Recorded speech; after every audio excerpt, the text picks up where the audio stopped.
தனக்கு மட்டும்தான் விவசாயத்தை பத்தி தெரியும் என்ற மாதிரி பேசிக்கிட்டு இருக்கிறாரு பழனிசாமி அவர்கள்.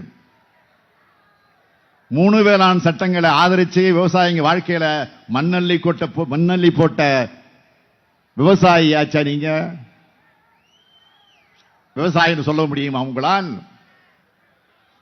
பழனிசாமி அவர்களே, நீங்க விவசாயி இல்ல, விவசாயிகள் அழிக்க நினைச்ச விஷவாய்ப்பு. ஸ்டாலின் நேற்று பேசுகின்ற பொழுது எடப்பாடி பழனிசாமி விவசாயில விஷவாயுன்னு சொல்றார்.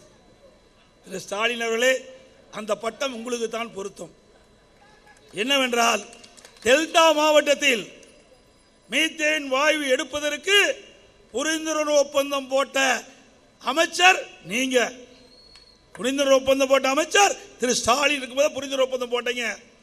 ஆனால் நான் ஒரு விவசாயி என்ற முறையிலே விவசாயிகள் பாதிக்கப்படுகின்ற திட்டம் டெல்டா மாவட்டத்தில் வந்தால் அங்கே முப்போகம் விளைகின்ற நிலம் பாதிக்கப்பட்டு டெல்டா மாவட்டம் பாலைவனம் ஆகிவிடும் என்று எண்ணி அந்த டெல்டா மாவட்ட விவசாயிய கோரிக்கை ஏற்று அனைத்து இந்திய அண்ணா திராவிட முன்னேற்ற கழக அரசு நான் முதலமைச்சர் இருக்கின்ற பொழுது பாதுகாக்கப்பட்ட வேளாண் மண்டலத்தை கொண்டு வந்து அந்த திட்டத்தை நிறுத்தியது எடப்பாடி பழனிசாமி.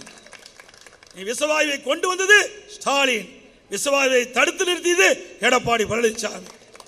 ஆகவே அந்த பட்டம் உங்களுக்கு பொருத்தம்.